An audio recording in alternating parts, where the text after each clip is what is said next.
Ladies and gentlemen, welcome to Chanel Jasmine, the best novel Chanel for romantic stories.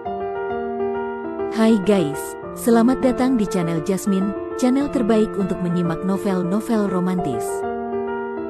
Mohon dukung channel ini dengan subscribe, like dan share video-video yang ada di channel ini. Terima kasih.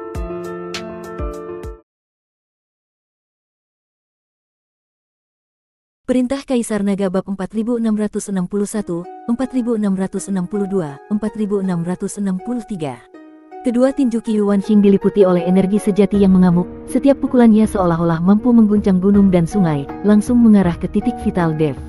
Namun, menghadapi serangan ganas Qiu Wanxing, Dev tiba-tiba melompat mundur.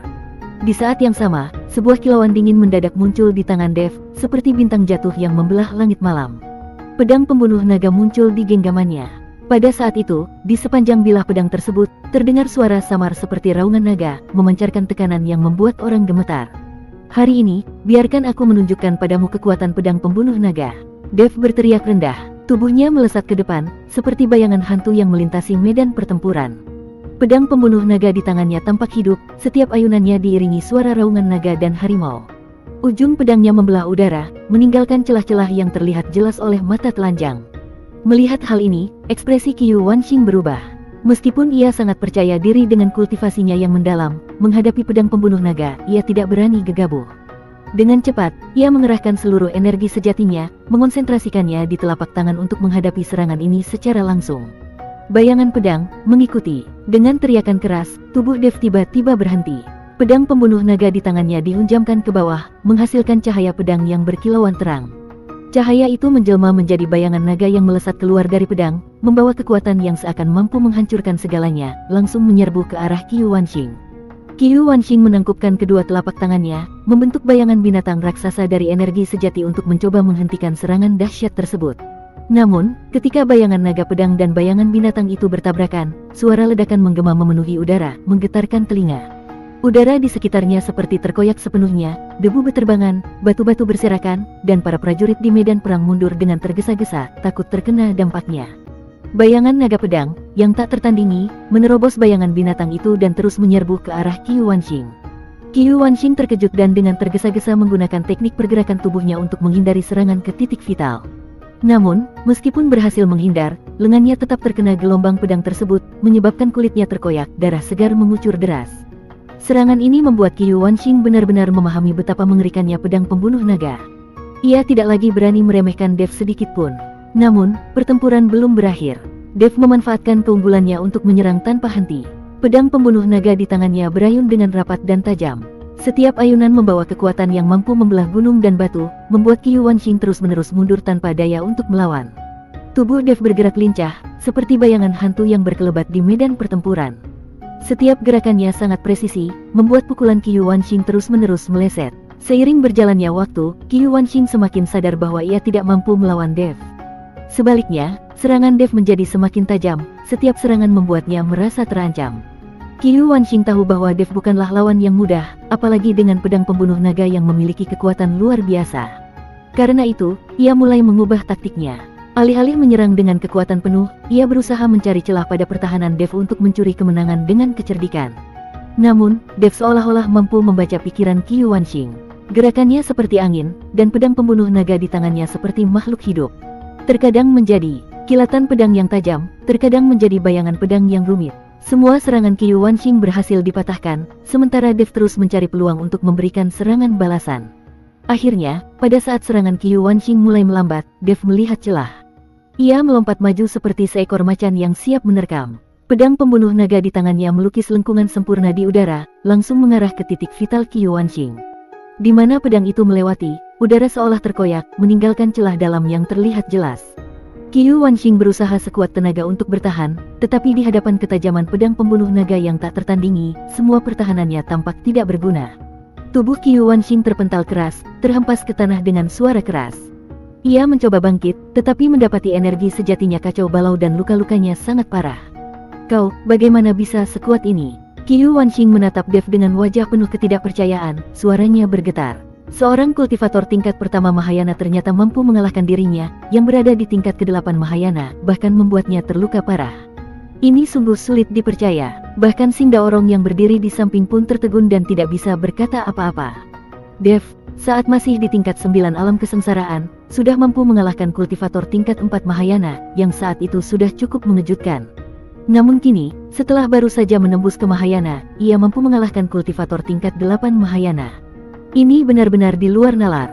Bahkan ratusan prajurit di sekitarnya pun terbelalak menyaksikan pertempuran ini. Mereka belum pernah melihat pertempuran di mana perbedaan tingkat kultivasi sebesar itu, tetapi kemenangan masih diraih oleh yang lebih lemah. Kau menyerah? Dev menatap Qiu Wanxing dengan dingin dan bertanya. Menyerah? Menyerah pada ibumu? Kalau bukan karena aku terluka, mana mungkin aku kalah darimu? Qiu Wanxing berteriak keras. Meskipun Qiu Wanxing sangat terkejut, ia tidak mungkin menunjukkan kelemahan di hadapan ratusan prajurit. Kalau ia menyerah sekarang, bagaimana mereka bisa menghormatinya lagi? Bagaimana ia bisa mempertahankan wibawanya? Jangan bilang aku tidak memberimu kesempatan. Aku bisa membiarkanmu kembali untuk memulihkan diri. Setelah sembuh, kita bisa bertarung lagi. Aku akan membuatmu berlutut dengan penuh penghormatan di depanku. Dev mengembalikan pedang pembunuh naga ke sarungnya dan berbalik pergi. Qiu Wanxing tertegun. Ia tidak menyangka Dev akan melepaskannya begitu saja, dan dengan begitu mudah pula. Tuan Chen, Sing Daorong berjalan mendekati Dev dengan ragu, memanggilnya dengan nada hormat. Sekarang adalah saat yang tepat untuk menyingkirkan Qiu Wanxing. Jika ia dibiarkan pergi, ia mungkin akan menjadi masalah di masa depan. Sing Daorong sudah sepenuhnya mengagumi Dev, hingga kini bahkan mulai memanggilnya Tuan. Ia tidak lagi memandang Dev hanya sebagai tamu kehormatan di rumahnya. Seorang kultivator tingkat pertama alam Mahayana yang mampu mengalahkan tingkat ke-8 memiliki potensi yang tak terhingga. Sing Daorong tahu bahwa sekarang adalah waktu terbaik untuk menjalin hubungan baik dengan Dev. Kau khawatir aku tidak bisa mengalahkannya lagi nanti? Dev menatap Sing Daorong sambil tersenyum tipis. Ia tahu Sing Daorong pasti khawatir bahwa setelah Qiu Wanxing pulih, dirinya tidak akan bisa mengalahkannya lagi. Namun, Dev yakin pada dirinya sendiri. Meskipun ia saat ini berada di tingkat pertama Mahayana, ia sudah berada di puncaknya. Dengan sumber daya yang cukup, ia akan segera mencapai tingkat kedua Mahayana. Begitu ia mencapai tingkat kedua, Qiu Wanxing bukan lagi ancaman. Bahkan jika Qiu Wanxing berada dalam kondisi terbaiknya, ia tidak akan mampu menandingi Dev. Dev tidak pernah bertarung tanpa keyakinan penuh. Ia melepaskan Qiu Wanxing karena ia yakin pada kekuatannya sendiri. Bukan begitu, hanya saja, Sing Daorong tidak tahu harus berkata apa, ia hanya merasa khawatir. Tenang saja, bahkan jika Qiu Wanxing pulih ke puncak kekuatannya, aku tetap bisa dengan mudah membunuhnya. Dev tersenyum tipis, lalu melompat ke bawah, memasuki tambang batu spiritual abadi. Melihat hal ini, Sing Daorong hanya bisa menghela napas. Ia menatap Qiu Wanxing dan berkata, Qiu Wanxing, hari ini aku mengampuni nyawamu. Jika kau berani mencoba merebut tambang batu spiritual abadi ini lagi, aku akan mengambil nyawamu. Qiu Wanxing yang mendengar nada sombong Sing Daorong hanya bisa menahan amarahnya, wajahnya memerah, tetapi ia tidak berani berkata apa-apa. Akhirnya, ia berbalik dan pergi bersama anak buahnya. Setelah Qiu Wanxing pergi, Sing Daorong tetap berjaga di puncak gunung bersama pasukannya untuk mencegah siapapun mencoba merebut tambang itu lagi. Sementara itu, Dev memerintahkan Bai Cheng untuk memimpin kelompok pekerja menggali tambang. Ia sendiri menemukan tempat tersembunyi untuk mulai berkultivasi. Dengan begitu banyak batu spiritual abadi, Dev yakin ia pasti bisa menembus ke tingkat kedua Mahayana. Di sisi lain, Qiu Wanxing yang terluka parah kembali ke kota binatang bersama anak buahnya. Sepanjang perjalanan, ia begitu marah hingga muntah darah berkali-kali. Jika ia bukan seorang kultivator, mungkin ia sudah mati karena kehilangan darah. Tuan, banyak prajurit yang mulai diam-diam meninggalkan kita dan berpindah ke kediaman Sing atau kediaman Yan. Apa yang harus kita lakukan? Seorang pelayan bertanya dengan suara pelan.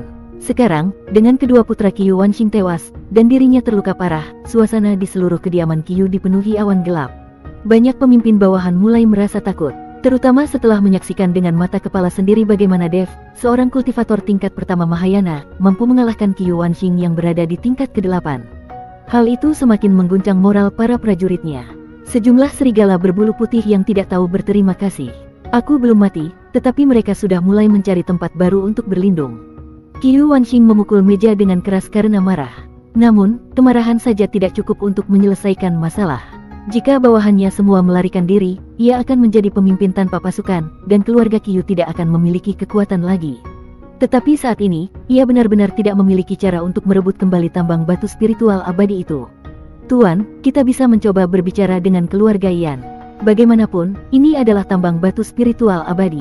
Saya tidak percaya Yan Xuangying akan diam saja membiarkan tambang itu menjadi milik Xing Daorong. Jika kedua keluarga kita bekerja sama, sekuat apapun Xing Daorong, ia tidak mungkin menjadi tandingan kita. Pelayan memberikan usulan tersebut. Bagus, aku akan pergi berbicara dengan Yan Xuangying. Persiapkan semuanya. Bawakan hadiah yang cukup banyak, terutama Xiao Cui dari rumah kita. Yan Xuangying sudah lama menginginkannya, tetapi aku belum rela memberikannya. Kali ini, bawakan dia juga. Qiu Wanxing memberikan instruksi kepada pelayannya. Pelayan itu mengangguk dan segera pergi. Sementara itu, Qiu Wanxing menelan beberapa pil obat untuk meredakan lukanya. Setelah itu, ia berganti pakaian dan bergegas menuju kediaman Yan. Rumah tiga panglima binatang tidak terlalu jauh satu sama lain, hanya memakan waktu sekitar 10 menit perjalanan. Saat itu, Yan Xuangying sedang duduk di aula besar, dengan santai menikmati buah-buahan. Ia sedang menunggu kedatangan Qiu Wanxing. Yan Xuangying sudah mengetahui bahwa Qiu Wanxing pasti akan datang mencarinya.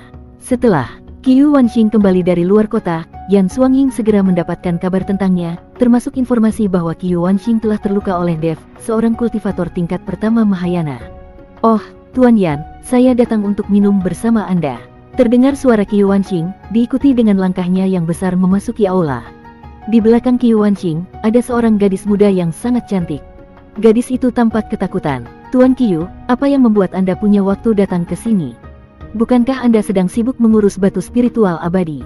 Yan Xuangying pura-pura tidak tahu apa-apa dan bertanya dengan nada santai. "Beberapa waktu lalu, Anda tertarik pada seorang pelayan di rumah saya. Saat itu saya masih menggunakan jasanya, jadi belum bisa memberikannya kepada Anda.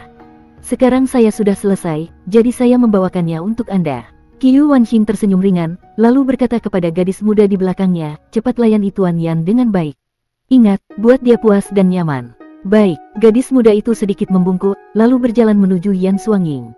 Yan Xuangying tersenyum dingin, lalu menggerakkan tangannya dengan ringan. Boom! Sebuah gelombang energi spiritual menghantam gadis muda itu tanpa peringatan, langsung melemparkannya ke tanah. Gadis itu memuntahkan darah dan tewas seketika. "Aku tidak mau barang bekasmu." Yan Xuangying mendengus dingin. Dalam pandangan mereka, pelayan seperti itu bahkan lebih rendah dari semut. Membunuh mereka sama sekali tidak meninggalkan beban di hati. Qiu Wanxing hanya melirik sejenak tanpa rasa marah, lalu tersenyum dan berkata, "Kalau begitu, saya akan mencari yang lebih baik untuk Anda lain kali." "Tuan Qiu, Anda benar-benar baik hati hari ini. Apakah Anda punya sesuatu yang ingin dimintakan kepada saya?" Yan Xuangying bertanya dengan nada mengejek. "Meminta bantuan apa? Saya hanya ingin berdiskusi dengan Anda." Qiu Wanxing tidak mau mengakui bahwa ia meminta bantuan. Ia tahu, dengan karakter Yan Xuangying, jika ia mengaku meminta bantuan, maka ia pasti akan mengalami kesulitan besar. "Oh, ingin berdiskusi tentang apa?" Yan Xuangying bertanya. "Seperti yang Anda tahu, saya telah mengumpulkan batu spiritual abadi. Sebagian besar diserahkan ke istana kota, tetapi sisanya saya simpan. Batu roh ini sebenarnya tidak banyak berguna untuk kita saat ini. Tetapi saya punya koneksi untuk menjual batu roh ini dengan harga tinggi. Sekarang, tambang batu spiritual abadi ditemukan di luar kota, tambang ini sangat berharga. Namun, saat ini, tambang itu dikuasai oleh Xing Daorong, yang ingin mengklaimnya untuk dirinya sendiri. Jadi, saya ingin kita bekerja sama untuk merebut tambang itu. Setelah kita berhasil, kita akan menambangnya bersama. Dan karena saya punya jalur penjualan, kita bagi hasil setengah-setengah. Anda tidak perlu melakukan apa-apa." Qiu Wanxing menjelaskan rencananya kepada Yan Xuangying. Bersambung.